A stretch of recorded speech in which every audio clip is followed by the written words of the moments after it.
Dios les bendiga, este es su hermano Nelson Reyes, hablándoles de nuevo sobre la Biblia y los tiempos de Dios.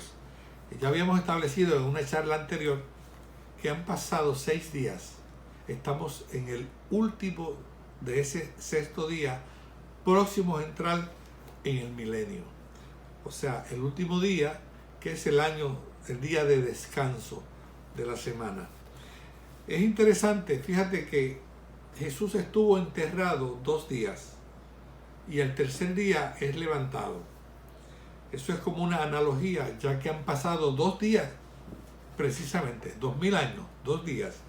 Si tomamos lo que dice San Pedro Apóstol en el segundo libro, capítulo 3, versículos 8 y 9, dice: Mas, oh amados, no ignoréis esto, que para el Señor un día es como 1000 años, y 1000 años como un día. El Señor no retarda su promesa, según algunos la tienen por tardanza, sino que es paciente para con nosotros, no queriendo que ninguno perezca, sino que todos procedamos al arrepentimiento. Es decir, que Jesús vino al mundo, pero vino para salvar al mundo. Si vamos a Juan, capítulo 14, y versículos del 1 al 3, lee como sigue: No se turbe vuestro corazón, creéis en Dios, creed también en mí. En la casa de mi Padre muchas moradas hay. Si así no fuera, yo os lo hubiera dicho. Voy pues a preparar lugar para vosotros. Y si me fuere y os prepararé lugar, vendré otra vez y os tomaré a mí mismo, para que donde yo estoy, vosotros también estéis. Es decir, que Jesús vino precisamente para salvarnos. En Juan capítulo 12 y versículos 47 y 48 dice como sigue: Al que oye mis palabras y no las guarda, yo no le juzgo, porque no he venido a juzgar al mundo, sino a salvar al mundo.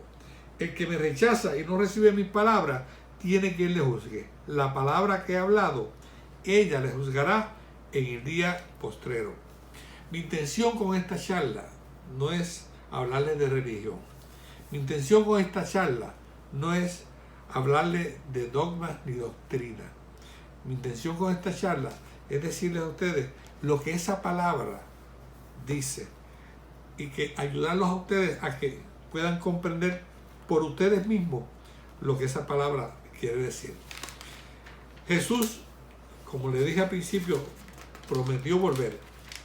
Y cuando vamos y vemos en Hechos, capítulo 1 y versículos 10 y 11, dice lo siguiente: Y estando ellos con los ojos puestos en el cielo, refiriéndose a los apóstoles y las personas que estaban allí viendo Jesús ascender al cielo, entre tanto que él se iba, he aquí, se pusieron junto a ellos 2 varones con vestiduras blancas, los cuales también les dijeron: Varones galileos, ¿por qué estáis mirando al cielo?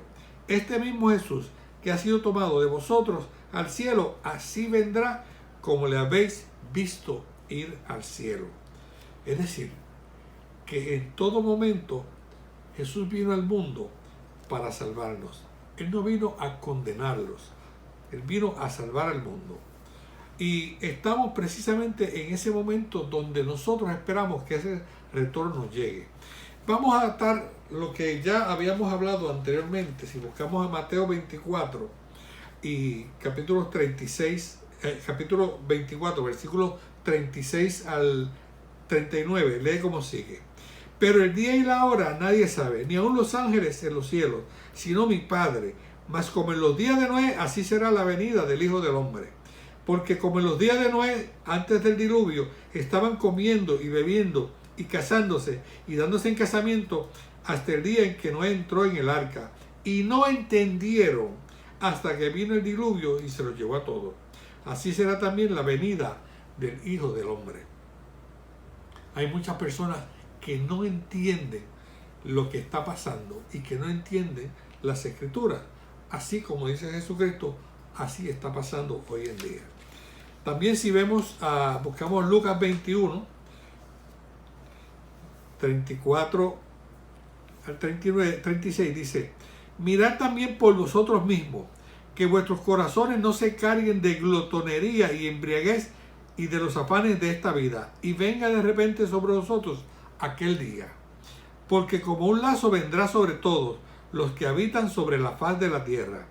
Verás pues en todo tiempo, orando, y que seáis tenidos por dignos de escapar de todas estas cosas que vendrán y de estar en pie delante del Hijo del Hombre. Si hubiese una tormenta, a mí me gustaría que me lo dijeran antes.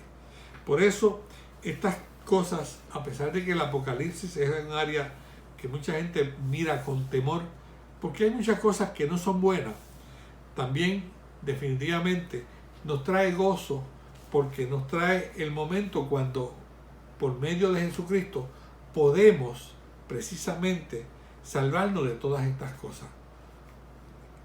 Jesús prometió que nos iba a tener en un lugar seguro, y eso es lo que aquí establece. Ahora bien, vamos a volver al principio. ¿Cuál es el propósito de Dios con nosotros? Vamos entonces a buscar en Juan capítulo 3, versículos del 16 al 18, y lee como sigue.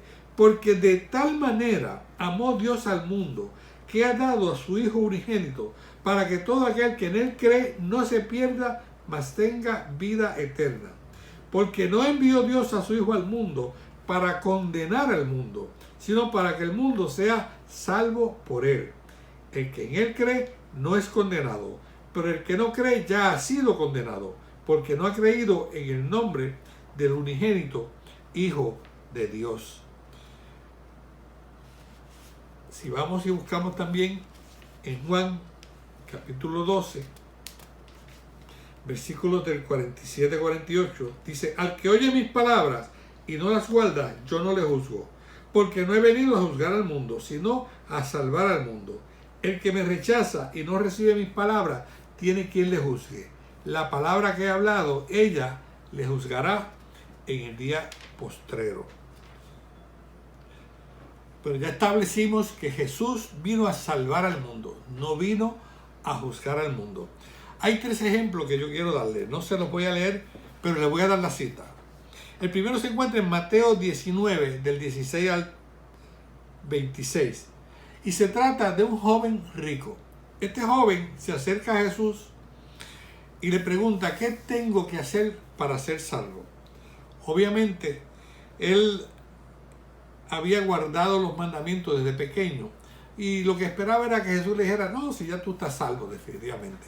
Jesús comienza a decirle todas las cosas que decía la ley, y él le dice: todo esto lo he hecho. Y llega el momento que ya lo había hecho todo, y Jesús le dice: solamente te falta una cosita, y ya con eso ganas el cielo. Vende lo que tienes, dale a los pobres y sígueme. Y se puso muy triste, porque era muy rico, y se fue. Es ahí donde Jesús dice, ¿verdad?, que difícilmente entrará un rico al reino de los cielos. Pero no tomen eso como algo establecido así, porque más abajito, ahí mismo, Jesús dice que para Dios no hay nada imposible. Tenemos también otro ejemplo en Juan capítulo 8 y versículos del 1 al 11. Ahí encontramos una mujer que es llevada al maestro, a Jesús, y le dice: maestro, la tomamos en el acto de adulterio. Y le dice, se sienta y empieza a escribir en el piso. No le hace caso. Bueno, había 2 cosas. Primero, los judíos estaban gobernados en ese momento por los romanos. Los romanos le habían permitido que ellos mantuvieran su religión, pero no le permitían que dentro de los castigos ellos tomaran la pena de muerte. O sea, la pena de muerte era solamente para los romanos poderla llevar a cabo. Es por eso que cuando ellos quieren matar a Jesús, no lo matan, sino que lo llevan a Pilato, para que Pilato sea el que le ordene la pena de muerte. Entonces ellos le dicen: le llevamos a esta mujer y ya cogimos a Jesús, porque si él dice que no la matemos, entonces viola la ley de los judíos. Si él dice vamos a matarla, como dice la ley judía, y como yo esperaba que dijera, se lo entregamos a los romanos, porque violó la ley romana. En ese momento, Jesús, como les dije, no le hizo caso. Ellos insisten y él se pone de pie y les dice, ok, esto es bien sencillo, bien sencillito. Y me imagino que mirando profundamente a cada uno de ellos, le dice, el que de ustedes esté libre de pecado, arroje la primera piedra. Y vuelve y se sienta a escribir. Al rato vuelve y mira y ve que estaba la joven sola. Y dice, ¿y dónde están los que te condenaban? Ella dice, se fueron. Y él le dijo, pues vete, yo tampoco te condeno. Vete y no peques más. Hay otro ejemplo. Es el que encontramos en Lucas 23, versículos del 39 al 43. Es lo que llama la gente comúnmente por ahí el ladrón bueno. Ladrón bueno no hay nadie. Si es un ladrón no es bueno, señores. Ladrón arrepentido, que es diferente. Ahí encontramos, ¿verdad? Y esto es una historia que casi todos sabemos. Jesús está crucificado entre dos ladrones y uno empieza a injuriarlo. Y el otro le dice, oye, ve acá, tú y yo merecemos esto porque tú y yo fuimos ladrones.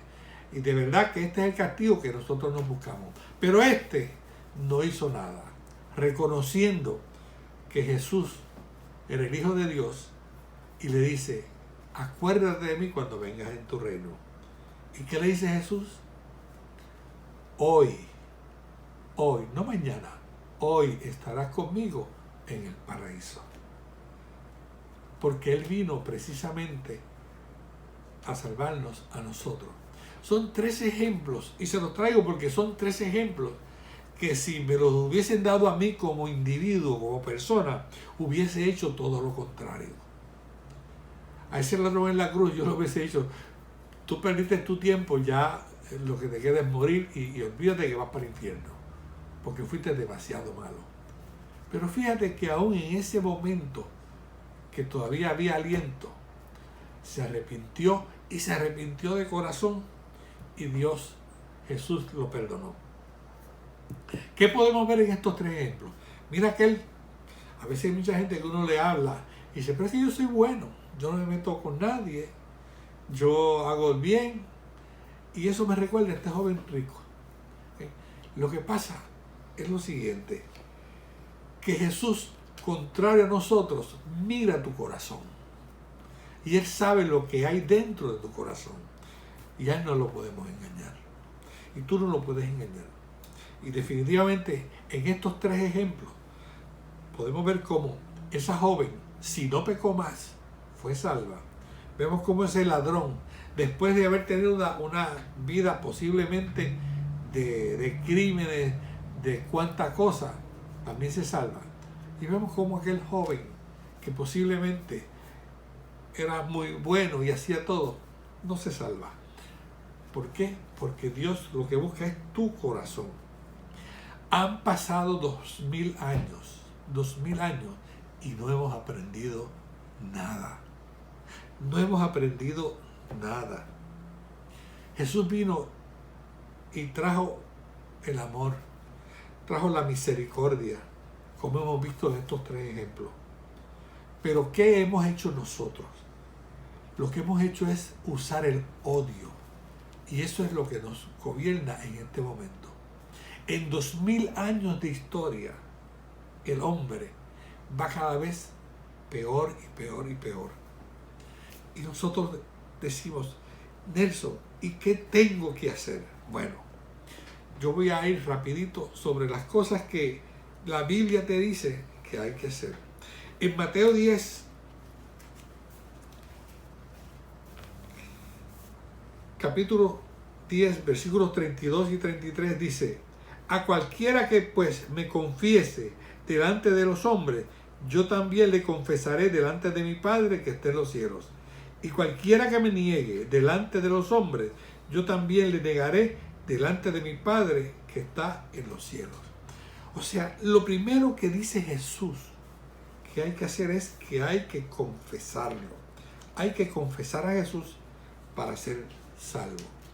Si vamos a Juan de nuevo, el Evangelio según San Juan, capítulo 14 y versículos 5 y 6, nos dice: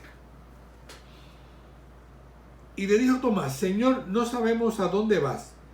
¿Cómo pues podemos saber el camino? Jesús le dijo: yo soy el camino y la verdad y la vida, y nadie viene al Padre sino por mí. Es decir, primero que tenemos que hacer es, hay que confesar a Jesús, porque Él es el camino. Y dice nadie, y cuando dice nadie, nadie es nadie, viene al Padre sino a través de Jesús. Y eso es lo que establece la Biblia, ¿okay? Los apóstoles, si vamos y buscas en Hechos 16:31, te dicen: cree en el Señor Jesucristo y serás salvo tú y tu casa. Ese fue el mensaje que todo el tiempo proclamaron los apóstoles. En todo tiempo los apóstoles estuvieron proclamando ese mensaje: cree en el Señor Jesucristo y serás salvo tú y tu casa. Algo bien interesante que también encuentro en San Juan capítulo 2, versículos del 1 al 11. Eso describe las bodas de Canaán. Lo que es interesante es que la madre de Jesús, en el versículo 5 del capítulo 2 de San Juan, dice: su madre dijo a los que servían: haced todo lo que Él os dijera. Si la madre nos dice que hagamos lo que Él nos diga, eso yo hago. Le hago caso y ya eso hago. En Marcos 16, capítulo 16 y versículos 15 y 16, dice de la siguiente forma: y le dijo: id por todo el mundo y predicad el evangelio a toda criatura. El que creyere y fuere bautizado será salvo, mas el que no creyere será condenado. Esto no es una cosa obligatoria. Esto es lo que Jesús dijo: id por todo el mundo y predicad el evangelio a toda criatura. El que creyere será salvo. El que no creyere ya ha sido condenado. O sea que estas son las cosas que te estamos diciendo y lo que dicen las Escrituras. En Romanos capítulo 10 y versículo 8 y 10 dice de la siguiente forma: mas que dice, cerca de ti está la palabra, en tu boca y en tu corazón. Esta es la palabra de fe que predicamos, que si confesares con tu boca que Jesús es el Señor y creyeres en tu corazón que Dios le levantó de los muertos, serás salvo. Porque con el corazón se cree para justicia, pero con la boca se confiesa para salvación. Eso es lo que dice la Sagrada Escritura. Resumiendo, hay que confesar a Jesús y hay que seguir los preceptos que Él dio. Para tú confesar a Jesús, tienes que creer. Y creer significa hacer las cosas que Él nos dice aquí. Esto no es doctrina, esto no es dogma. Tu corazón tiene que estar puesto junto al corazón de Dios. A mí me puedes engañar, pero a Dios no lo puedes engañar. Si tú verdaderamente estas palabras te han llegado y te han tocado y verdaderamente sientes y nunca has aceptado públicamente y no has dicho con tu boca que has aceptado a Jesús, yo te voy a invitar en este momento a que lo hagas junto conmigo. Yo voy a hacerle una oración y tú vas a hacer esa oración conmigo. Dilo de la siguiente forma: Señor Jesús, sé que soy pecador y que necesito perdón. Sé que moriste en la cruz por mí. Me arrepiento de todos mis pecados y te pido perdón. Te invito a que entres en mi corazón y en mi vida. En este momento confío en ti como mi Salvador. Te prometo seguirte, mi Señor, y gracias por salvarme. Amén. Si has hecho esta oración conmigo, ya has sido salvo. Si has hecho esta oración conmigo, ya ha sido anotado en el libro de la vida. Y si has hecho esta oración conmigo, Dios te está anotando. Así que muchas gracias y Dios te bendiga.